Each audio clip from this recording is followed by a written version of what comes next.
To pair your JBL Tune 720 with the laptop or PC, first you need to grab your headset and then locate a power button on the right ear cap.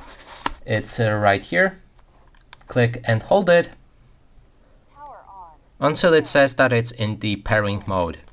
Now we can let go of the headset and move to the laptop or PC. You will need to find the Wi-Fi sign or a sound or battery sign in the bottom right corner. Then navigate to the Bluetooth, make sure it's enabled, and then click on the arrow next to it. Now navigate to Advanced Bluetooth Settings. Click on Add Device. Select Bluetooth. And then your JBL Tune 720 should appear. You'll be able to connect with it. And that is basically everything.